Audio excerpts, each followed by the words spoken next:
Hay cosas que no se deberían perder nunca. Una de ellas es la sensación de volver a casa. Por eso es importante viajar, para poder volver.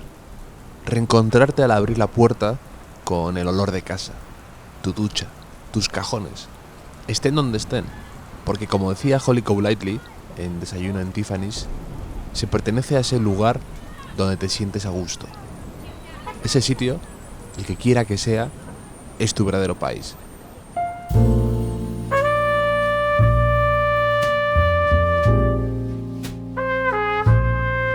A Enrique González, corresponsal del País en Londres, en Nueva York, ahora en Buenos Aires, le preguntaban qué le hacía falta a uno para sentirse en casa cuando se establece en el extranjero.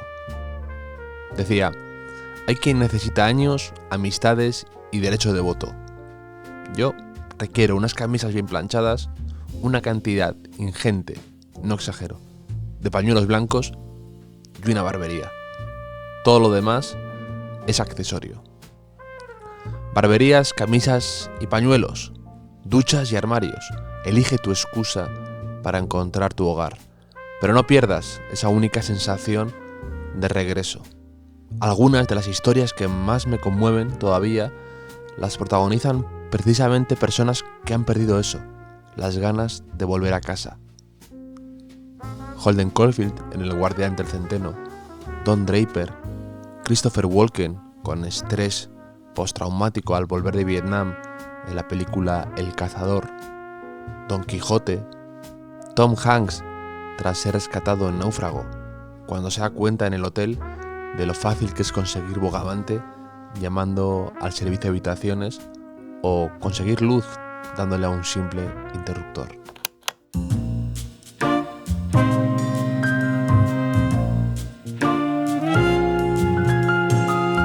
Otra de esas cosas que uno no debería perder nunca es la del camino a casa tras una cena, unas copas y pasar la noche con esa persona que te encanta.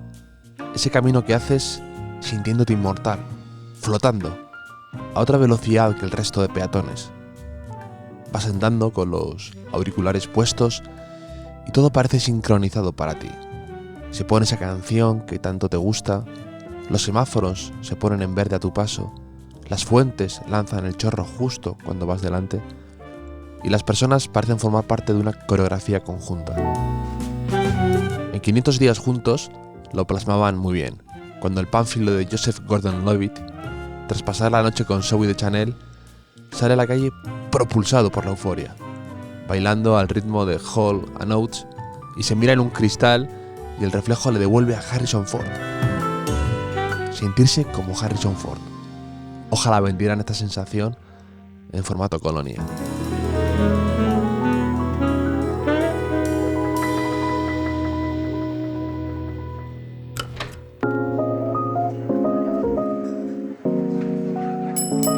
Bienvenidos al Hotel Jorge Juan con Javier Aznar, un podcast de Vanity Fair y Seagrams.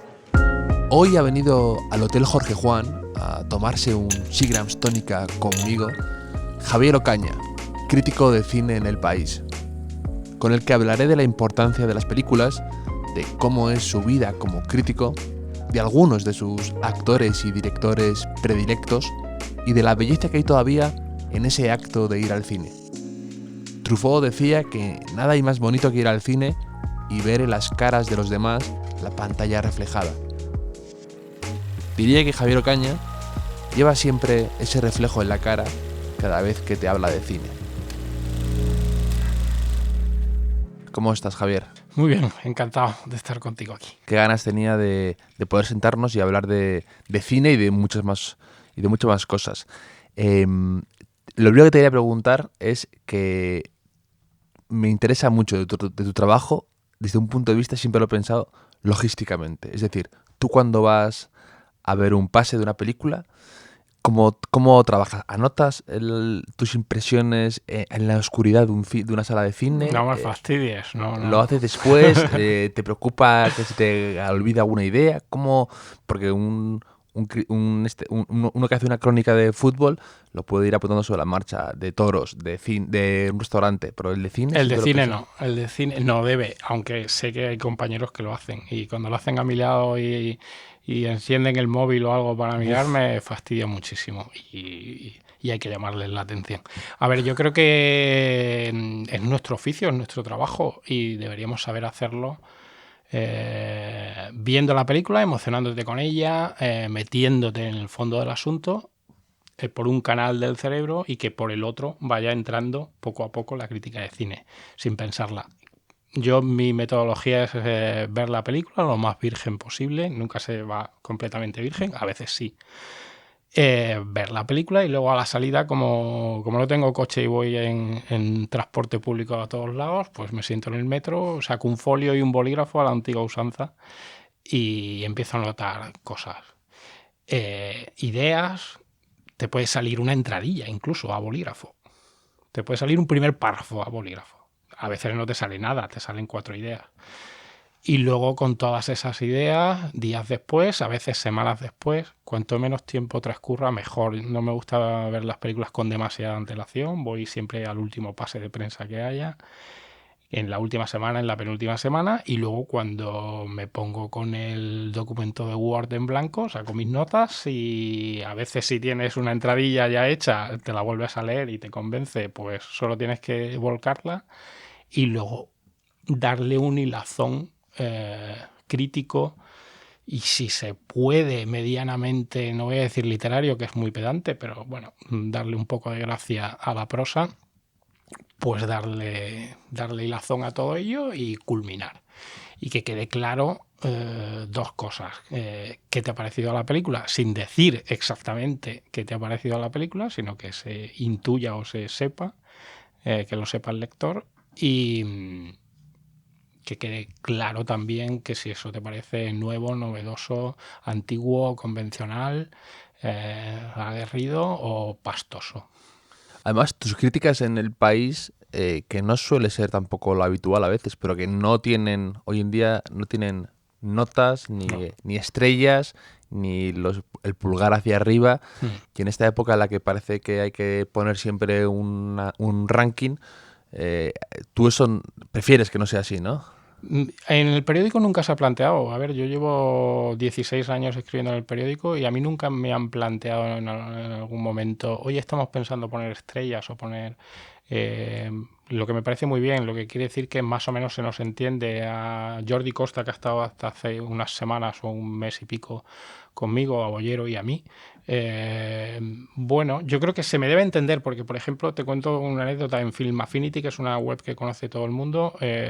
Las críticas nuestras, que aparecen siempre por ahí, las traducen a punto verde, punto amarillo, punto rojo. Y también en algún suplemento cultural. Sí, también. pero en los suplementos culturales sí o nos llaman por teléfono o nos mandan un correo para que le demos una nota de 0 a 5. En Film Affinity las traducen ellos y yo nunca he visto una crítica mal traducida. Es decir, que yo pensé que es ambivalente de punto amarillo y me hayan puesto un punto verde o que me hayan puesto un punto rojo cuando no era tampoco para punto rojo. Siempre me he visto muy bien traducido, lo que quiere decir que más o menos, al menos los de Film Affinity me entienden. Pues también hacen eso en Rotten Tomatoes, ¿no? Que Eso es la sí. Yo me meto mucho en esta página web que, digamos, las películas las traducen como en un tomate fresco o un tomate podrido y en función y las traducen de críticas de todo el mundo. Y sí que la verdad, cuando luego me meto a leerlas en profundidad, porque soy un gran lector de críticas de cine, sí que están muy bien traducidas y es útil también en algún sentido.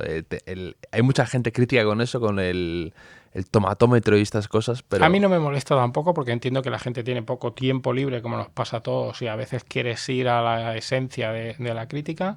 Pero bueno, nuestra labor no es esa exactamente y yo creo que lo que debe ser es explicarlo bien. Además, pasa una cosa, yo creo que el 70 o el 80% de las películas que vemos tienen cosas buenas y cosas malas, según nuestro criterio.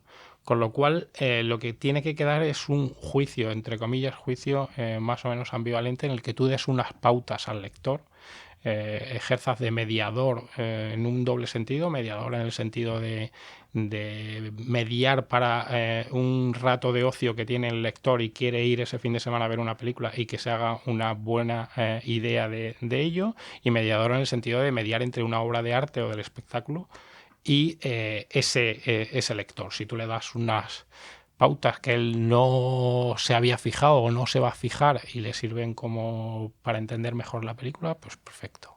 Sí, a mí me encantan, la verdad, siempre te lo he dicho, tus críticas de cine creo que son muy redondas, que son como casi ensayos periodísticos muy interesantes que van más allá de la película muchas veces y bueno, siempre me ha parecido muy elogiable lo que haces, porque desde un punto de vista además de alguien que ama el cine, a veces es complicado, ¿no?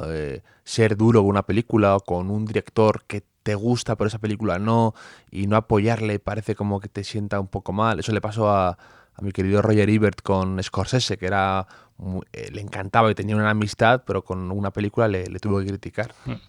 Eso es algo que suele pasar. Yo siempre pongo el mismo ejemplo.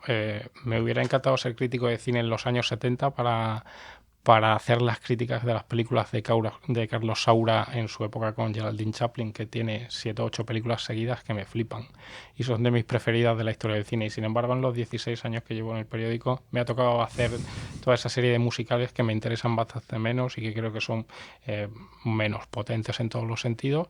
Y casi en cada crítica, cuando lo ponía regular, le pedía perdón diciendo, no explícitamente, pero que se notara que en realidad es un autor que amo profundamente.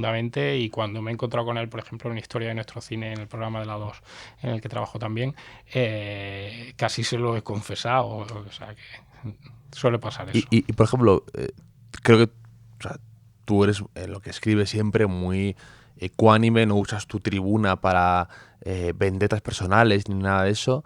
Pero ¿se te ha enfadado algún director o algún...? Sí, claro. Va con el oficio. Eso va con el oficio. No demasiadas veces, pero sí que hemos tenido todos, creo yo, los de periódicos grandes y demás, casos puntuales desagradables. Pues anécdotas de todo tipo, sin decir nombres, pero desde abordarme a la salida de un teatro, cuando yo estoy saliendo de un teatro el domingo por la noche. Pero qué romántico, ¿eh? Como antiguamente, sí, con un revólver esperándote en la puerta del teatro. Salía del Teatro de la Abadía de ver el público de Lorca, con Inés Escolar, y salía yo casi el último y había un señor esperándome ¿Cómo sois los a la salida, y me dijo, ¿eres Javier Ocaña? Y le dije, sí, y dice, nos mataste la película, cabrón. Bueno, ¿qué se responde ante eso? Pues bueno, depende de cada persona. Yo soy alguien que creo que soy bastante calmado y entiendo las cosas hasta cierto punto. Y nada, y derivó en una conversación medianamente desagradable y me fui a mi casa y ya está. Y luego, pues de vez en cuando recibes algún correo electrónico de alguien que te desea lo peor para tu vida, y gente que conoce todo el mundo, que no vamos a decir los nombres, pero pasa de vez en cuando. No te voy a decir que me haya pasado muchas veces, pero puntuales veces. ¿Y te afecta? Porque a mí eso yo, por ejemplo, alguien, lo que te digo, alguien que ama el cine y que ama el arte y la cultura como tú, evidentemente yo me pongo siempre, un símil es la crítica gastronómica, ¿no? Pues si ves que alguien se ha esforzado en un restaurante y que le pone ganas, y aunque luego esté mal, tienes ahí esa dicotomía, ¿no? En tu cerebro de decir, me da como apuro ser duro o la confrontación. Yo también es que soy bastante cobardica para eso. No me gusta la confrontación y ser directo. ¿Y tú no tienes conflicto con eso? Yo creo que en ese caso tenemos que ser honestos con nuestro trabajo, y yo no trabajo ni para... Te voy a decir, no trabajo, evidentemente no trabajo para la industria, no trabajo para los directores, pero creo que no trabajo ni siquiera para el país. Trabajo para los lectores del país, que son el destinatario. Entonces, si yo soy honesto con el lector, lo voy a hacer con mi trabajo y con el trabajo que estoy valorando. Entonces, no te voy a decir que sea tan frío y gélido que eso no me afecte. Hombre, cuando recibo un mail diciendo espero que desde esta crítica tu vida vaya para abajo, sí, que lo he recibido así textualmente de un director importante de este país, pues bueno, no, me descoloca un poco. igual me descoloca menos ahora que al principio. No, incluso también te decepciona desde un punto de vista, ¿no? Como... Desde el punto de vista, yo entiendo que el ser humano somos como somos y entiendo la condición humana, esa condición de, en ese momento, que hay un impulso para mandar ese correo electrónico. Profesionalmente no lo entiendo. Ya. Que alguien con esa experiencia caiga en eso. De hecho, por ejemplo, también te digo, la persona que hizo eso 2 años después me mandó otro correo disculpándose 2 años después. Ah, bueno. Lo que también va dentro de la condición humana, digamos, de un cierto remordimiento por haber hecho algo. Pero qué rápido somos como con los impulsos malos y Eso, qué lentos con algunas bueno, otras disculpas. Pues va en el interior nuestro, sí. Supongo. Entonces, si yo trabajo para el lector y soy honesto, creo que estoy haciendo honesto conmigo mismo, creo que estoy haciendo más o menos bien mi trabajo. Luego ya cómo se lo tome cada uno, y supongo que con los años me he vuelto más maduro, entre comillas. Sí, con la piel más dura también. Y al principio igual me afectaba más. Alguna que recibí en Cinemanía al principio o cuando estaba empezando en El País, que dije, este es un nombre muy grande, igual me echan. Yo siempre... sí, tú, en términos... Sí, yo determinadas veces que mando una crítica y pienso, ¡buah! Igual te estás pasando, mañana me echan. Y a lo mejor me paso la mañana pensando, me van a llamar para decirme que me echan y luego no me han echado. Igual me echan mañana por una que he escrito hoy, pero no lo sé. De momento no ha pasado. Y tú para las críticas, por ejemplo, nunca las ves 2 veces, ¿no? O a una vez sí. Normalmente una. Es que el 99% de las veces una. Pero tiene sentido, ¿no? De algún modo, tiene sentido de algún modo, ¿no? Es decir, hacer una crítica de una película viéndola 2 veces, sobre todo siendo otra cosa, ¿no? Sí, sobre todo siendo de un crítico de periódico diario. Si tú lo que estás haciendo es una especie de ensayo en una revista muy especializada, mensual y demás, pues igual te viene bien verla 2 veces. Alguna vez me ha pasado que he ido a un pase de prensa a ver una película y me he quedado con una secuencia que quería ver un diálogo otra vez. A lo mejor he pedido que ahora hay esa posibilidad, sobre todo con distribuidoras pequeñas, de pedir un código para revisar una secuencia. Eso sí me pasa, pero muy de vez en cuando. Normalmente la ves y te centras. Aparte que no nos daría tiempo. Piensa en toda la semana con las horas que echamos solo con las críticas que hacemos. A veces te obliga a revisar, por ejemplo, si es una secuela, o a lo mejor te obliga a revisar ciertas cosas de una primera parte, te obliga a revisar si es un remake en la película anterior, si es una novela. A ver, no todas las películas basadas en novelas el crítico está obligado a leer la novela, pero por ejemplo, ahora se estrena Intemperie, película de Benito Zambrano basada en la novela de Jesús Carrasco. Yo no he leído la novela de Jesús Carrasco, pero sí que la he cogido de una biblioteca porque voy a leerla. Me parece una cosa de profesionalidad, digamos, hacer una crítica de Intemperie sin haberla leído la novela de Carrasco. Estoy obligado a ello, con lo cual se te va el tiempo. Tiene sentido, además de... Que la impresión que tú tienes que transmitir es de alguien que la ve por primera vez y ya está, y se va a su casa. Entonces eso tienes que mantenerlo. Si ya lo dices tú, si le das 2 oportunidades o 3, ya transmites otro tipo de película y tú otro tipo de experiencia como espectador. Es curioso. Hay una pregunta que suelo hacer a gente que es cinéfila y que me interesa mucho su opinión, que es la de ¿cuál fue la primera película que viste 2 veces en el cine? Que dijiste, la voy a ver otra vez porque me ha golpeado y es especial. Pues sí, me acuerdo perfectamente. Tenía 14 años, ir 2 veces seguidas al cine en mi pueblo a ver La Cosa de John Carpenter. La primera estaba con mi primera novia. Sí, aquello se llamaba novia, porque entonces se decía, ¿quieres salir conmigo? Y decía, sí. Haber ido con ella y haberlo pasado muy bien con ella, agarrándome el brazo por el miedo y echada con su cabeza en mi hombro, que es la cosa más bonita que te puede pasar en el mundo, pero tener que ir al día siguiente solo para ver bien la película, porque yo sabía que eso era una maravilla y me había perdido ciertas cosas porque estaba pendiente de lo que estaba pendiente, que era de aquella chica.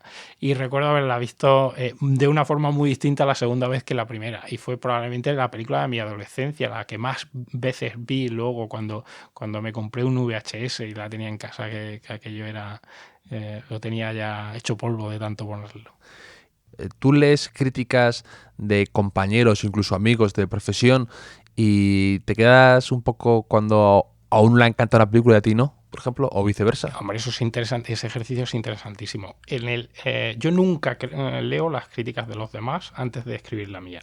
Ya. A veces no hay más remedio si tú lees una crónica del Festival de Cannes. Siempre las leo, evidentemente. A lo mejor la película llega 6 o 7 meses después a cartelera, yo tengo que hacer la crítica y más o menos me acuerdo de las críticas de los demás.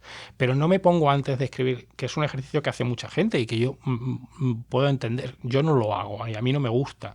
Pero hay gente que lo hace. Lee todas las críticas y luego no quiere decir que eso le afecte, pero bueno, le sirve como para ordenar su propia crítica antes de escribirla. Yo no lo hago. Pero eso sí, después de escribir la mía, hoy se publican las mías. Yo no he leído ninguna, la entregué el miércoles porque yo entrego los miércoles, las 5 críticas que van hoy. Ahora yo cuando llegue ahora a casa después del trabajo y demás, si esta tarde tenga tiempo, leo todas las críticas de los demás de la gente que me interesa. Y a veces dices, buah, la buena era la mía. Y a veces dices, buah, se me ha pasado esto, que no lo vi en la película, qué horror. Aprendes de los demás y eso siempre está ahí y nunca vas a dejar de aprender. A mí, por ejemplo, me encanta leer tus críticas de cine de películas que no voy a ver. Por ejemplo, la de la secuela de El Resplandor, que Sí, publicaste la Doctor semana Sueño. pasada, más o menos, que Sí. no me apetece nada. Y tu crítica, además, es bastante demoledora cuando empieza... Y muy única, porque me he quedado bastante solo en ese sentido. Las críticas han sido todas mucho mejores que la mía, mucho más positivas. Interesante, pero lo empiezas diciendo, después de 2 horas de suplicio... Pero me encanta leer eso porque, te digo, me gusta leer tus críticas como un ensayo también. Y luego lo que hago, que me encanta, es cuando sé que voy a ver una película, me la guardo Sí. y cuando vuelvo del cine Renoir, me la estoy leyendo de camino a casa y me disfruto mucho leyéndolas y a posteriori para que no me influya. Y además creo que, por lo que sea, suelo coincidir mucho contigo, salvo de las últimas con el Joker, que no... Que no entraste del todo. No entré ni tampoco la entendí no entendí esa euforia Ujú. con ella y a ti te chifló la película. Me gusta mucho. No me parece esa obra maestra que también han dicho algunos críticos, porque básicamente es una película que tiene unos referentes casi demasiado claros y esos referentes son muy grandes. Lo del rey de la comedia muy es- grandes. El rey de la comedia, Taxi Driver, Network. Al ser unos referentes tan grandes, aún así, me parece una película muy buena, con muchos valores que los subtextos que trata me interesan muchísimo, con una gran interpretación, pero eso es obvio, es tan obvio que casi no hay ni que decirlo y sí que me parece muy interesante, pero con lo que decías de a posteriori es verdad que hay 2 tipos de lectores de crítica muy claros.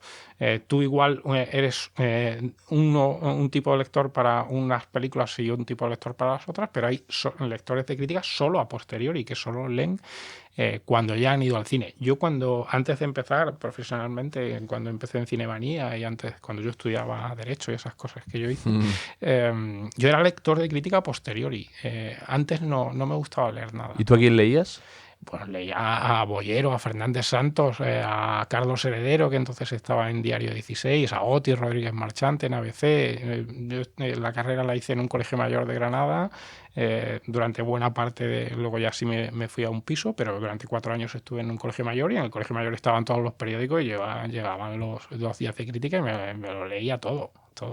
Sí, qué bonito es eso, ¿no? Además, creo que los que amamos mucho los periódicos disfrutamos casi más con ese momento, ¿no? Yo siempre lo he dicho, que por ejemplo, que con el tema del deporte, que también, a ti también te gusta Claro, mucho el fútbol y ujú. todo esto, que a veces disfrutaba más incluso leyendo la crónica del día después, sabiendo que la iba a tener, sabiendo que iba a poder tumbarme a leer la prensa y la crónica y quién ha sido las picas y quién ha sido el bueno, quién ha sido el malo. Todo eso disfrutaba casi más con el momento después que con el partido en sí. Sí. Y con el cine pasa igual. Me encanta cuando voy a ver una película, ver con qué crítico coincido, con qué no, qué han visto, qué no han visto, qué les ha parecido y ese diálogo que tienes con otros periodistas me parece muy, muy interesante. Y luego, analizando lo que mencionabas del Joker, otro día fui a cenar con el actor Diego Martín, que también vino aquí al podcast, y estaba cenando con él y me dijo una observación que me pareció interesantísima, que me dice que había visto el Joker y me dice, ¿cómo me habría gustado que el Joker, en vez de ser en vez de convertirse en malo por cosas que le han ido sucediendo, si fuera al revés? Y me decía, si se hubiera convertido en malo después de haber sido un tipo carismático y que cayera muy bien. Y me dice, ese giro me hubiera encantado hoy en día de alguien que gusta a la gente, que es querido, Sí. de repente, por lo que sea. Es una reflexión interesante. Hace unos meses, igual no llegué a un año, con toda esta ola de películas que ya te las sabes, eso nos pasa mucho en el cine a los críticos, que al cuarto de hora ya sabes lo que va a pasar exactamente, el proceso, los giros, todo.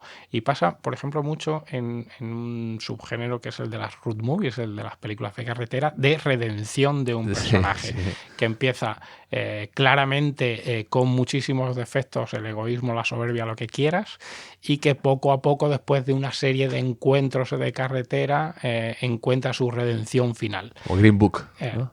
Por ejemplo. Y entonces yo hice un tuit en Twitter hablando de que estaba deseando ver una película de carretera en la que el personaje desde el principio lo que fuera es una gran persona y que después de cada encuentro se fuera volviendo cada vez más imperfecto, cada vez más villano, hasta resultar un hijo puta al final de la película. No se ha hecho tan claramente una película así.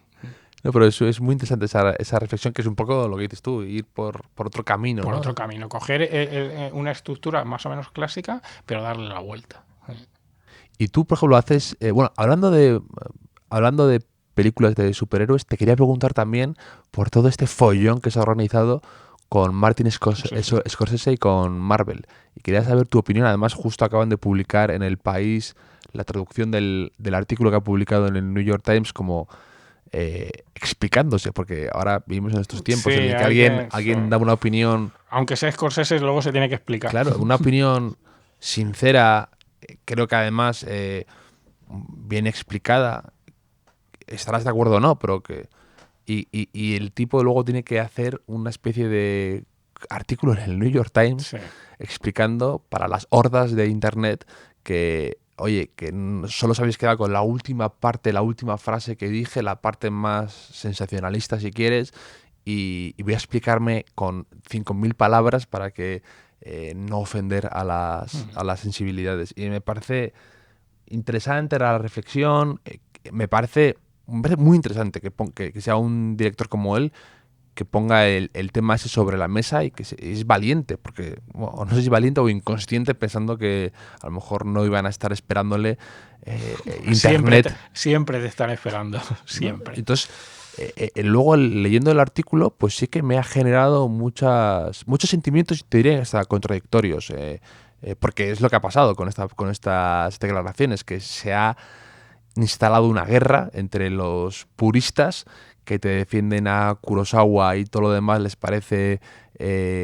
fuego artificio, y los que elevan Black Panther a obra maestra y creen que es cine de autor casi tampoco. Hombre, yo con la reflexión de Scorsese estoy... en lo básico estoy completamente de acuerdo. Scorsese, además, creo que le ha pasado una cosa, y es que él creció cinematográficamente hablando en el mejor momento de la historia del cine, en todo el mundo, en la historia del cine americano, que son finales de los 60, principios de los 70, hasta entre el 67 y el 80, que es la mejor época del cine mundial y la mejor época del cine americano.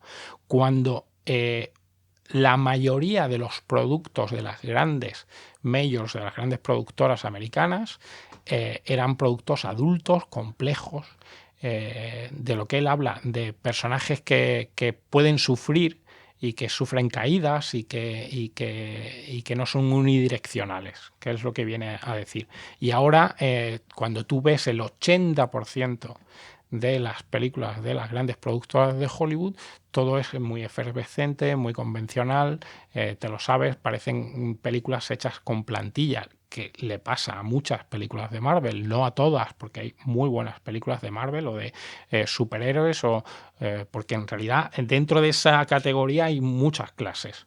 Entonces, él al haber crecido, al haberse formado profesionalmente en esa época y además haber crecido con todo el cine clásico del cine americano y el cine mundial de los años 40 y 50, pues le afecta el doble, de ahí esa reflexión, pero en la base tiene toda la razón.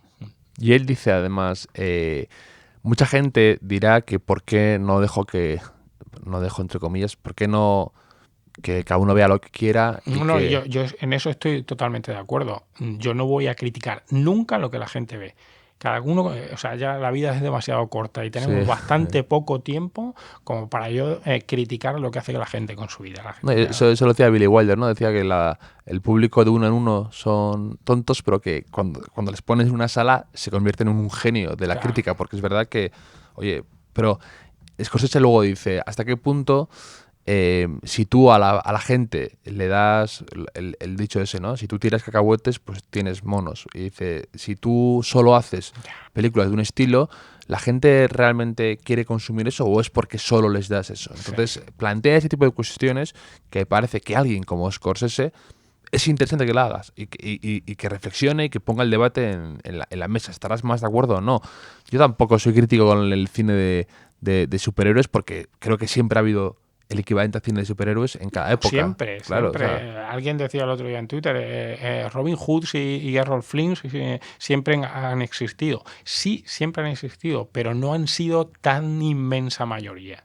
El número de películas del cine americano actual, contemporáneo, que plantean realidades complejas desde un punto de vista trascendente son muchas menos que las que se producían en los años 60, 70, 50, 40.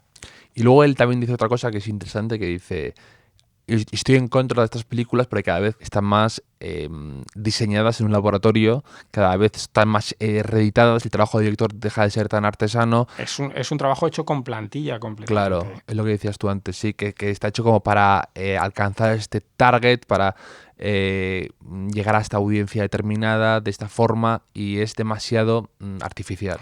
Mira, te cuento una anécdota. Una vez, en la época en la que yo todavía hacía información, que estaba yo en Cinemanía, me envió el director a un rodaje en Praga de una película de Jackie Chan y Owen Wilson que se llamaba... ¿El Smoking? No, el Smoking no es. La del oeste. La del oeste, sí. La del oeste. Esa, Y recuerdo ir allí a ver parte del rodaje y a entrevistar a Jackie Chan y a Owen Wilson y al director. Y me quedé muy flipado porque mientras estaban rodando en un set de rodaje allí en Praga, en unos estudios enormes, estaban rodando las secuencias de acción que se supone que son lo más importante de esa película. Que son de Jackie Chan, son auténticas, siempre se han dicho. No estaba ni Jackie Chan ni el director. Estaba rodando el director de segunda unidad y los dobles. Y mientras a nosotros nos llevaron desde allí, que estábamos viendo cómo se rodaban esas secuencias sin el director, nos llevaron a otro set donde el director estaba rodando las secuencias de diálogo con Owen Wilson y Jackie Chan. Es decir, todas esas secuencias de acción de las películas puede que no esté ni el director en el rodaje. ¿Se hacen con plantillas? Desde luego. Es un director de segunda unidad que sabe hacer su trabajo profesionalmente, pero como el que hace chorizos. ¿Vale? Todos los chorizos salen exactamente igual.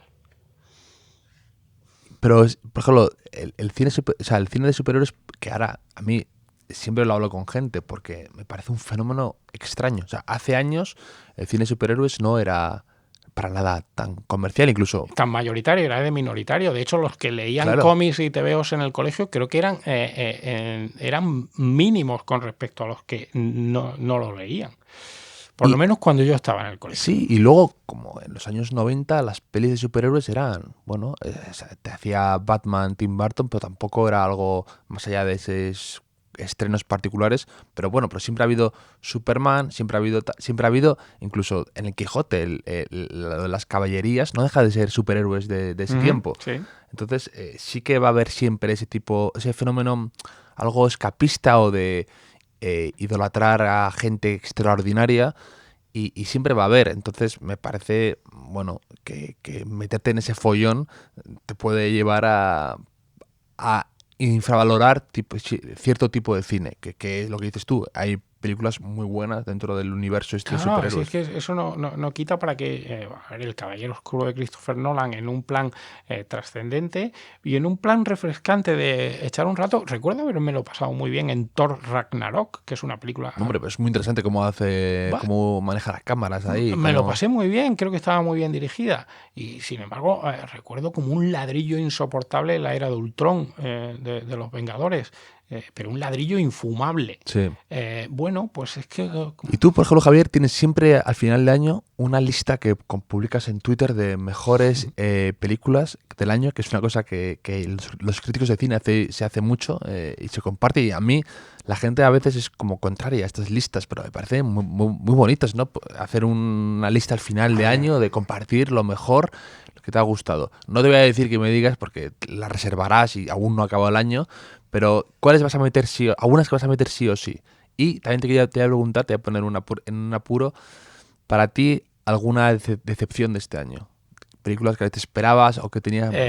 Bueno, sobre el ejercicio de las clasificaciones de las mejores del año, a todo el mundo que le gusta Nick Horby, y a mí me encanta Nick Horby, sabe que esas clasificaciones son muy buenas para mucha gente y son una bendición y no deja de ser un juego. Es un juego entre el receptor y el que lo lanza. Entre las mejores películas del año, pues bueno, yo te voy a decir una muy clara que tengo clarísimo que es de lo mejor del año, de lo mejor de los últimos años, de lo mejor de los últimos años en cine español, que es Dolor y Gloria, que me parece un peliculón en todos los sentidos. Y tenía muchas ganas de que Almodóvar volviera a hacer un peliculón porque además se lo merece y fíjate, ahí lo tenemos, este año lo vamos a tener ahí intentando. Los Oscars no son la panacea de nada, pero están los Oscars, al final es algo importante, no ya para el cine español, sino para él, que es el que se lo merece, y para Antonio Banderas, si está, y demás. Esa la tengo muy clara. Ha sido un año bastante bueno, creo yo, en cine español, con películas muy distintas y demás. Y del cine americano, pues hablábamos antes de Joker, que supongo que estará entre las mejores del año. Parásitos, la película coreana ganadora de la Palma de Oro de Cannes, que está fenomenal también. Es una película distinta. Vale, sí, tiene un referente o entronca muy bien con El sirviente de Joseph Losey, pero el tono, el género es completamente distinto, con lo cual es partir de una base para darle la vuelta, que es un poco lo que hablábamos antes. Bueno, por ahí van a estar Parásitos, Dolor y Gloria, Joker, alguna que se me olvida seguro. ¿Y la última de Woody Allen la vas a meter o no? Bueno, a mí me ha gustado mucho, me lo he pasado muy bien, no es de lo mejor de Woody Allen, pero hay que agradecerle a Woody Allen la película anual y cuando se muera, que igual nos morimos nosotros antes porque este tiene tela para rato, echaremos mucho de menos su película anual. Siempre he comentado que viendo la película se veía la película de un anciano que no ha salido de casa en los últimos 25 años probablemente. Digo, para ver a la gente y para ver lo que es la sociedad contemporánea, porque parece una película de los años 40, pero para bien. Yo viendo la película, su modo de narrar, su modo de presentar a los personajes y la trama, me da la impresión de que estaba viendo una película de Gregory La Cava, de Lubitsch, de los años 40, y me sentía muy bien, muy calmado, muy plácido ante esa película y me gusta. También te quería preguntar por cómo es compartir papel y críticas de cine con un personaje que yo siempre he tenido mucho cariño, como Carlos Bollero, que es un crítico de cine sin posible comparación a día de hoy en España. Es una cosa... Es la estrella, probablemente la única estrella de la crítica cinematográfica. El nombre que todo el mundo conoce. A ver, yo a Carlos tengo una relación muy cordial con él. Yo no voy al periódico nunca, yo escribo desde casa. He ido en todos estos años, a lo mejor he ido 4 o 5 veces al periódico a cosas muy banales, como llevar facturas de algún festival o algo así. Y a Carlos no lo veo. Carlos sí que va allí a escribir al periódico.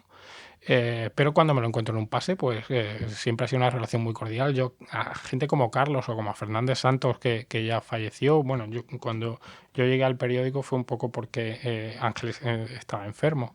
Pero compartí con él un año de trabajo y con Mirito Torreiro. Entonces, yo a Carlos, a Fernández Santos, a Carlos Heredero, a Rodríguez Marchante y demás, siempre les tendré que agradecer que cuando yo empecé a hacer festivales internacionales, que yo debía tener 28 años o así, mi primer Venecia, me acuerdo, a ver, ellos eran ya, estaban en la cima y yo era un niño. O sea, tener 28 años, irte a un festival de Venecia o de Cannes con Carlos Bollero, claro. está en una cosa que hay que hacer antes de morir, de algún modo. O que todos No, yo le tengo que agradecer que ellos me acogieron, me llevaron, oye Javier, vente a cenar con nosotros, no sé qué. Y es verdad que más en esos festivales surge mucha camaradería y Claro, que claro, hay que claro. estar ahí. Y además eran unos años, porque ahora ya sí que van muchísimos medios, muy mal pagados, a veces pagándoselo ellos su propio piso alquilado y ese tipo de cosas, porque luego le sacan dinero a todo lo que hacen. La autonomía en el mundo de la crítica cinematográfica, el periodismo cinematográfico a veces es muy dura. Pero entonces iba muy poca gente, iban los 4 periódicos grandes, iba Radio Nacional, José Ramón Rey, iba la SER, iba el Cine de lo que yo te diga, y muy poco más, éramos unos cuantos. Y entonces que a mí me acogieran y me trataran tan bien como me trataron, yo eso siempre se lo voy a agradecer. Y Carlos estaba allí y siempre que me lo encuentro hay una relación cordial. Yo tengo el libro de Alerta Bollero, que es uno de mis libros favoritos que tengo por ahí, que son sus respuestas en el chat del Del mundo. mundo y que es una cosa descacharrante, totalmente como es él, que es distinto a todo, totalmente imprevisible sus respuestas y disfruto mucho, pero cuando habla de cine sí que aún me sigue conmoviendo a veces su pasión por alguna película o me dan ganas de coger, levantarme e ir al cine inmediatamente. Que eso es una cosa que yo valoro mucho y cada vez, a veces se pierde. Yo noto con algún crítico, con alguien, con gente, amigos que a veces escriben de cine profesional o de forma aficionada, que lo respeto igual y lo leo mucho, pero que hay veces cae el crítico en querer demostrar al lector, a ese lector que para ti todavía dices que es sagrado, a veces es mira todo lo que se de cine y se olvida de el lector quiere ir al cine o no. Entonces tienes que convencerle de algún modo o sugerirle o informarle de cómo es esa película. Y a veces ese foco se pierde. Y Bollero a mí siempre es de los que me ha conseguido o hacerme que me quede en casa o ir inmediatamente al cine. A veces, pues con argumentos más o menos incendiarios o no, pero que siempre es los que he leído con fruición. Sí, hay gente que sigue leyéndolo como con pasión cada viernes y hay gente que no puede leerlo. Pero es muy comprensible en un estilo tan identificable y tan distinto como el que tiene Carlos, que a veces hace una crítica en la que los 4 primeros párrafos son hablando de él mismo y en el último párrafo dice más o menos de la película. Pero bueno, Sí. a mí no me gusta en ese sentido, pero es un estilo absolutamente identificable y que tiene potencia y que tiene muchos fanáticos. Has hablado ahora de festivales de cine. Yo siempre he tenido curiosidad por conocer alguno y he admirado mucho a críticos. Pues antes te decía Roger Ebert, que era un enamorado absoluto de Cannes y que además le daba ese toque como de sitio sagrado para el cine y de amor al cine. Que me acuerdo cuando hablaba de, yo qué sé, de alguna película que había ahí, que había ido al estreno en la gran sala de Cannes, había ido a ver Godzilla y decía que era una atrocidad, que un insulto, un oxímoron casi, que Godzilla estuviera en ese templo del cine. ¿Y a ti qué festivales te gustan y guardas mucho cariño? Hombre, evidentemente Cannes es el festival de los festivales. Yo las 3 veces que he podido ir a Cannes, 2 veces con Cinemanía, una vez con El País, que además se puso enfermo Carlos el segundo o el tercer día y me llamaron rápidamente para que fuera. A ver, yo me lo paso muy bien. Es el culmen de lo que puede vivir un periodista cinematográfico y un crítico cinematográfico. Ir allí, levantarte a las 6:30 de la mañana, a las 8:30 estar plantado ya delante de una pantalla a las 8:30 de la mañana para ver una película que igual es la mejor película del año, igual es la mejor película de la década, salir empezar a escribir algo para la crónica de la tarde, a las 12 o 12 y media ver la segunda película, salir, comer algo rápido, ponerte a culminar tu crónica, ver 3 o 4 películas al día, que pueden ser, ya te digo, maravillosas normalmente.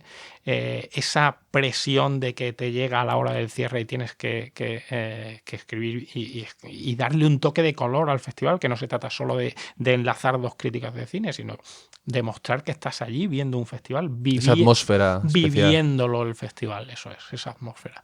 Es lo mejor que te puede pasar. Venecia es un caos desorganizado normalmente, pero es muy apasionante, como todo lo italiano en general. Y Berlín, cada festival es muy de la ciudad y muy del país. Berlín es la organización absoluta, la frialdad absoluta, pero es maravilloso estar en el mes de febrero en un festival de cine como el de Berlín, con la nieve que te llega hasta las cejas, a 15 grados bajo cero, levantarte por la mañana en un hotel inhóspito e irte a ver una película. Es una maravilla. Es una vida muy bonita, la verdad.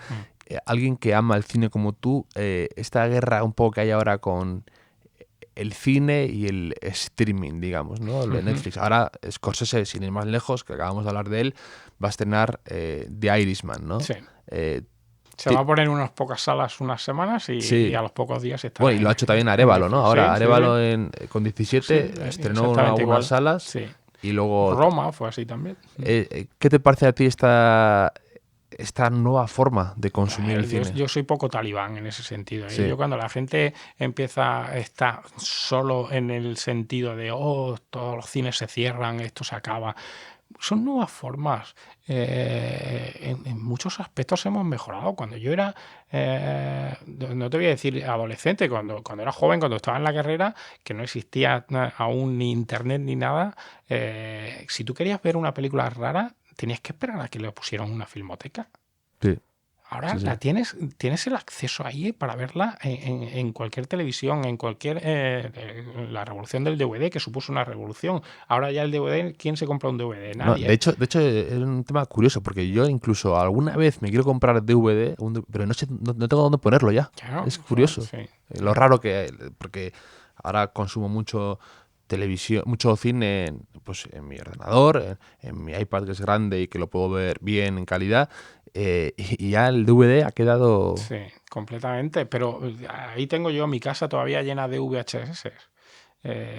Y ahí están. Cuando quiero consultar algo rápido voy al VHS, pero yo soy poco talibán en el sentido de que, bueno, son nuevas formas de ver televisión, de ver cine, ya ves lo que quiera, de ver audiovisual y de emocionarte con una obra de arte o con un producto del espectáculo.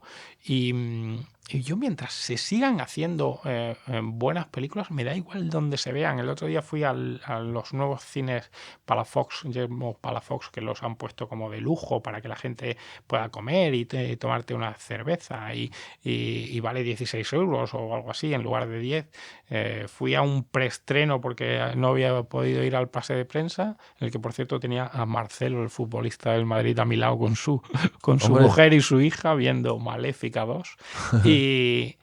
Y la gente me decía a la salida, vaya mierda de sitio, esto no es el cine. Mientras la gente vaya, dejad a la gente que haga lo que quiera. Si se quiere gastar 16 euros para ver una película y la quiere ver con un camarero, pues allá él. Pero yo ese punto de que todo lo pasado siempre fue mejor, soy poco en ese sentido. Además, creo que ¿cómo puede ser posible que lo pensaba también con el artículo este de Scorsese? ¿Cómo es posible que ir más al cine sea un problema para el cine a veces? Es decir, o ver más cine... Ver más cine, al final. Ver más cine tiene que repercutir de algún modo en ir al cine. Es verdad que pues a lo mejor, por desgracia, las salas más tradicionales pues van a ir perdiendo fuelle. Yo sigo yendo siempre a los Renovar Retiro en versión original, que son como unas salitas pequeñas, y me gusta el cine así, no me gusta el cine grande, ni demasiado de centro comercial, ni tal. Pero entiendo que haya gente que le encante eso. Que es la mayoría de la gente, eso, no nos olvidemos, supuesto, es la mayoría. Por supuesto, pero lo interesante es que siga habiendo gente con historias que contar, y estas plataformas de streaming, Netflix y demás, sí que creo que están haciendo mucho por el cine y están dando oportunidad a gente que otras veces no las dan. E incluso he hablado con gente del mundo del cine que me decían, no, es que no, la gente no apuesta por esta película, salvo los de Netflix que Sí. me han dicho, ¿cuánto quieres? Pa, toma, sin más problema. No, cuando tú quieras, como tú quieras. Simplemente se trata de saber buscar. Yo creo que cuando dicen que la crítica de cine se puede acabar, y es cierto que se puede acabar en cualquier momento, creo que en este momento es cuando más necesarios somos para ejercer Por un poco supuesto. de filtro entre la Por ingente supuesto. cantidad de productos audiovisuales que tenemos, series, películas, documentales, lo que sea.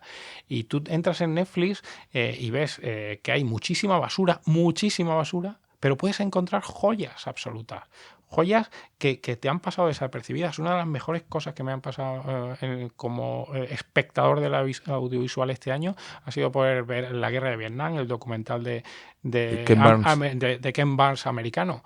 Bueno, pues lo que he aprendido, lo que me ha emocionado, lo que me ha llegado esa serie, ahí queda. Y ahí está en Netflix, que tendrá un número de visionados mínimo con respecto a algunas de las chorradas que hace, por supuesto, pero ahí estamos, digamos, en el oficio para intentar encauzar, si no encauzar, al menos intentar explicar dónde están los valores y dónde están las joyas Sí, escondidas. además creo que es un trabajo ahora muy gratificante en eso, porque sí que muchos, yo soy el primero, que a veces con toda la oferta que tengo Claro. ahora mismo en Netflix, HBO, Amazon Video, Movistar, todas las plataformas, voy a ver una película y tardo la vida en escoger una, porque al final tanta oferta te lleva a la parálisis, parálisis por análisis, ¿no? Como me gusta decir. Totalmente, y es que hay muy poco tiempo en la vida, en realidad, el día tiene 24 horas y es que los que nos pasa lo que a ti y lo que a mí, que creo que en ese sentido somos muy parecidos, nos gustan demasiadas cosas en la vida. O sea, Totalmente. me encanta el deporte, me encanta el fútbol, juego al fútbol toda la vida, me encanta ver los partidos, me encanta leer, me encanta la música, me encanta ir a conciertos, me encanta ir al teatro, me encanta el cine, evidentemente. Pero no hay tiempo para todo. Entonces, si alguien me media en Sí. todo eso, pues yo lo agradezco. Y si yo Y de a alguien, filtro a alguien y que te si haga- yo a alguien le filtro y él me lo agradece, y con la cercanía de las redes sociales, que a veces son asquerosas, pero a veces son muy gratificantes, pues eso se ve de cerca.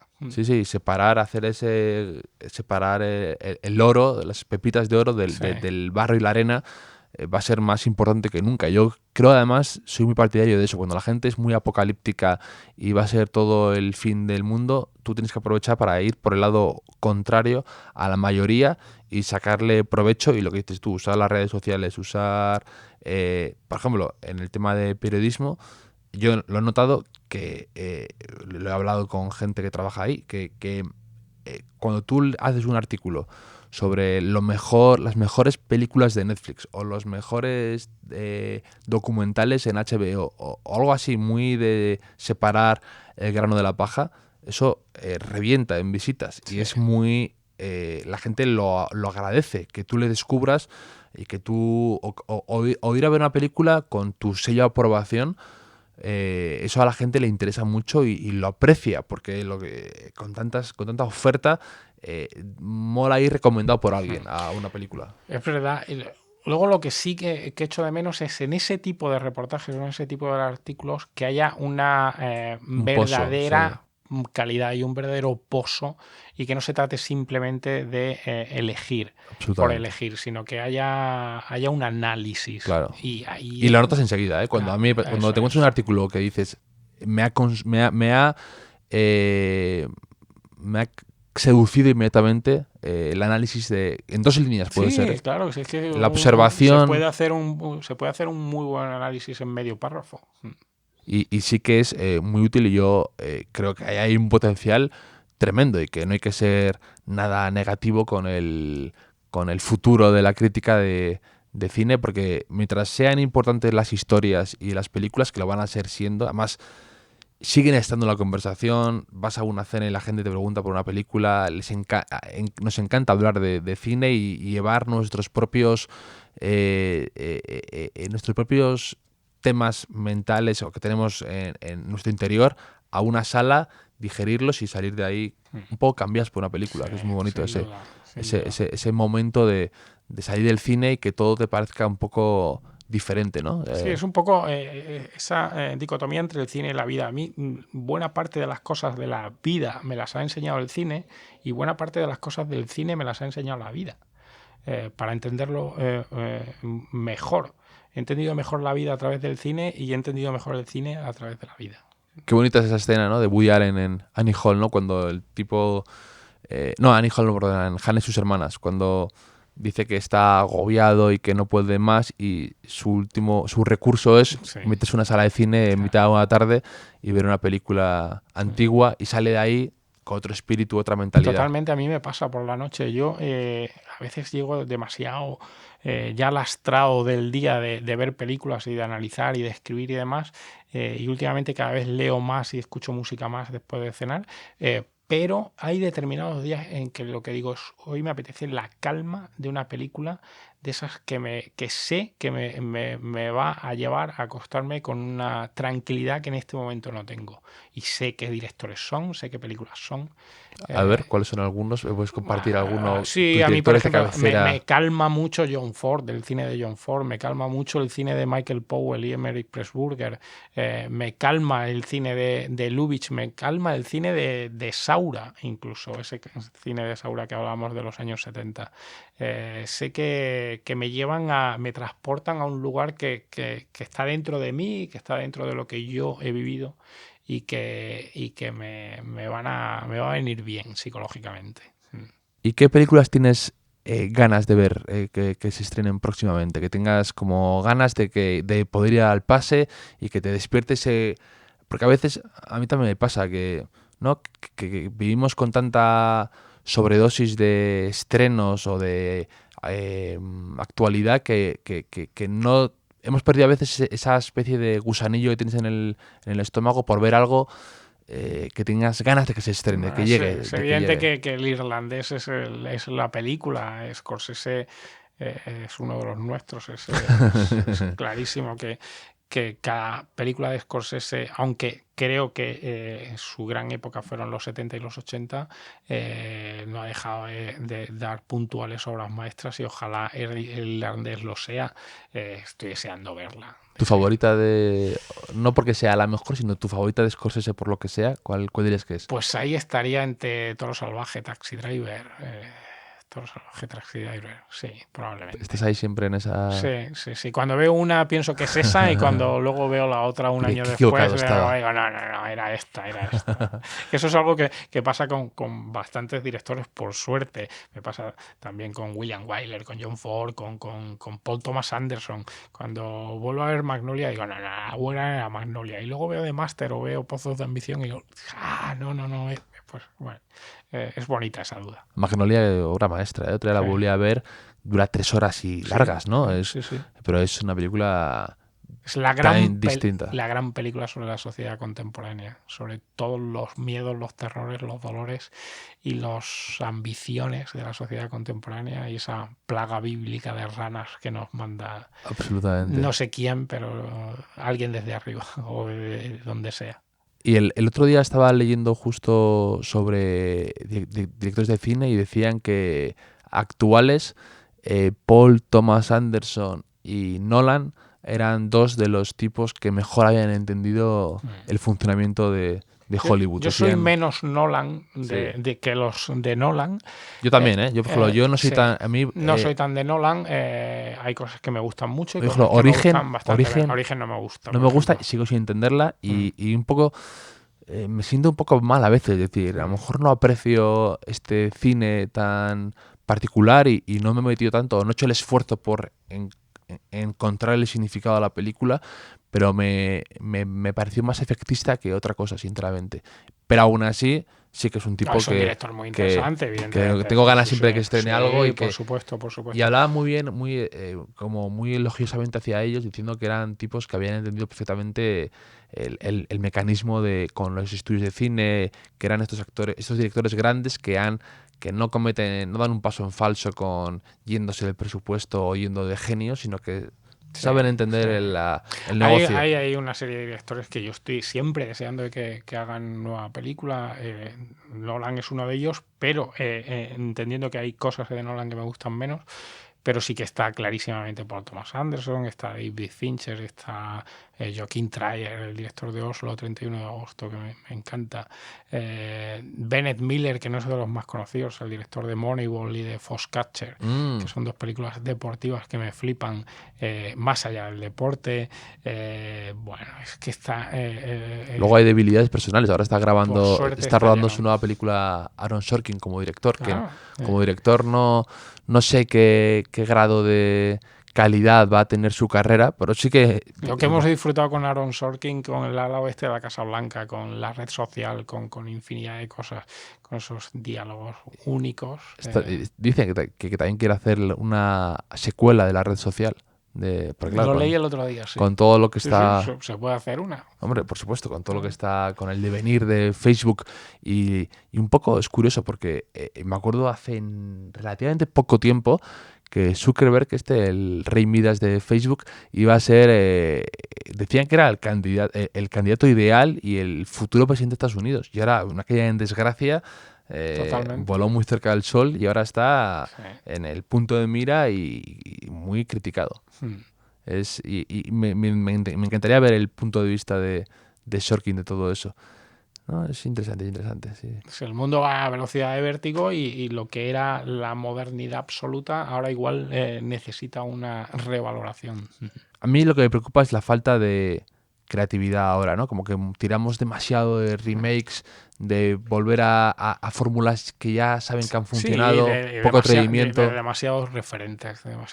Que cuando surge una película única, intransferible y que te descoloca, que a los críticos nos descoloca porque, esto no lo había visto nunca. Esta estructura, esto es nuevo.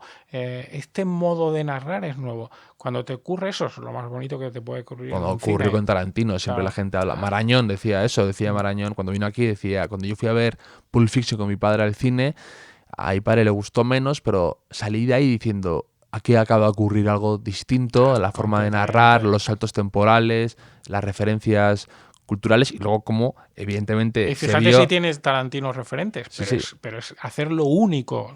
Claro, es como pasa con muchos artistas, que tú tendrás referentes, porque siempre tienes que tener referentes y siempre vienes de otra gente que lo ha hecho, pero a tu forma de hacerlo es única y tu combinación de factores es distinta a todo. Y como luego de esa época, cuántos pseudo Tarantinos hubo y cuánta gente que quiso ir con un guión ingenioso entonces se vio el mérito que tenía realmente Tarantino y lo valioso que era realmente, porque cuando salieron todos sus sucedáneos se dieron cuenta, o nos dimos cuenta, de que es mucho más difícil de lo que parece. Hace poco vi la película esta que transcurre en un motel. Sí. Me gustó esa película, a mí. Sí, pero está ahí que parece que a ver no... si nos acordamos del título, porque el oyente igual no... ¿Cómo era? A ver, yo no me acuerdo. Ahora no me acuerdo, fíjate. Es Malos momentos en el Hotel Royal. Malos tiempos en el Hotel Royal. Malos tiempos en el Hotel Royal. Y esa es muy tarantinesca. De Drew Goddard, sí. Y este tipo hizo una película que me gustó mucho, que era... ¿Cuál hizo antes? Le hizo la de... la de... que es una locura de película, la de... The Cabin in the Woods. Sí. Pero me gusta menos The Cabin in the Woods. Pero esa película es súper... Esa sí que es distinta, sí, muy ambiciosa y muy original. Yo cuando la vi dije, pero ¿qué acaba de pasar aquí?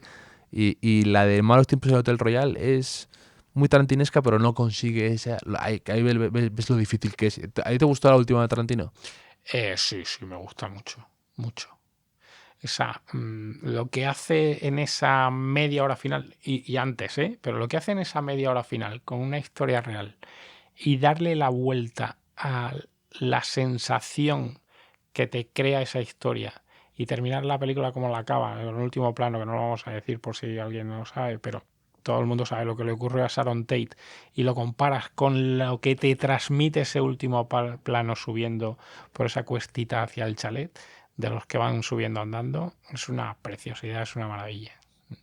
A mí también, me pareció un peliculón con todas las cosas que se le pueden achacar a Tarantino, de pues, excesos que a lo mejor no es para todos los públicos, más lo que sea, que hay gente más sensible o que le cuesta más el cine Tarantino.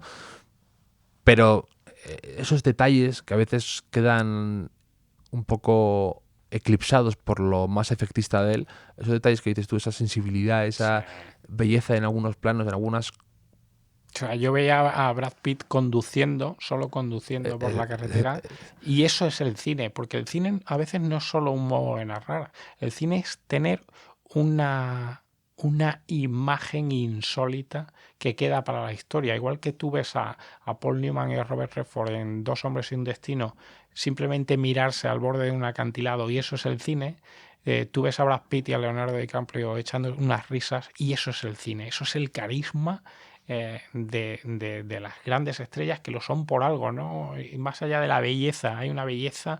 Lee Marvin era el tipo más bello del mundo, con su dureza y con su rudeza. Es belleza cinematográfica.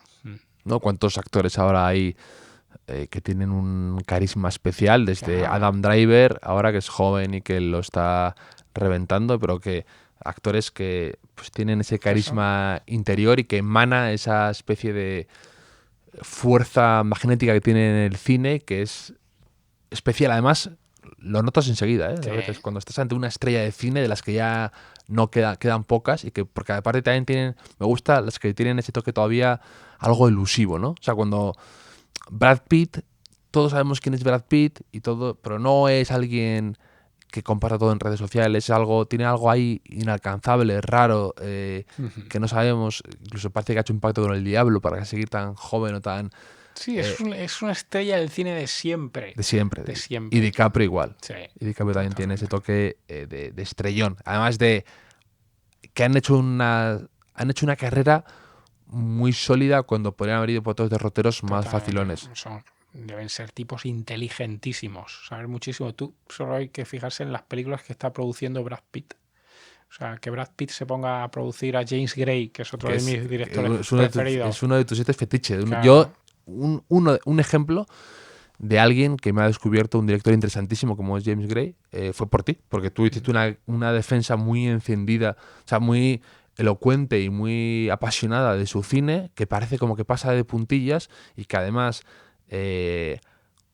ha cogido libros de un periodista como David Grant, que me encanta, que escribe en el New Yorker, que es de la ciudad Z esta, ¿no? ¿Cómo es la película? Z, la ciudad perdida. Z, la ciudad perdida, es de un libro suyo y que es valiente hacer ese tipo de cine. Y parece como... Tú alguna vez lo has dicho, ¿no? Como el director... Sí, el mejor director desconocido del mundo. Eso es. Una vez lo bauticé así, pues sí. Los oyentes del podcast es una buena forma también de... Sí, yo con James Gray tengo una relación que además incluso educativa, porque empecé a dar seminarios del cine de James Gray hace 10 años. O sea, cuando todavía sí que casi nadie lo conocía, pero ya tenía 5 películas, si no recuerdo mal, y recuerdo haber dado seminarios en la universidad y en mis clases aquí en Madrid a James Gray, y cuando me pasa eso con un director, como me puede pasar con Bennett Miller o con Joaquín Trier, que no son los más conocidos del mundo, pues nada, si se lo meto a alguien ese gusto, como te pasó a ti, pues fenomenal. Muy bonito descubrir cine a alguien, ¿no? Claro, a mí cuando me descubren un novelista o un grupo de rock, es una maravilla esa. Estás como más, le tienes siempre a esa persona como cariño y agradecimiento por haberte introducido a ese grupo o esa película, lo que ese director. Pues un placer que hayas podido venir, Javier. He disfrutado muchísimo charlando contigo, como siempre. No es la primera vez que nos sentamos a hablar de cine y siempre disfruto y siempre aprendo cosas nuevas y me apunto nombres y me apunto películas y así que nos vemos en el cine, ¿no? Seguro. Pues oye, mil gracias, Javier. Nada, a ti.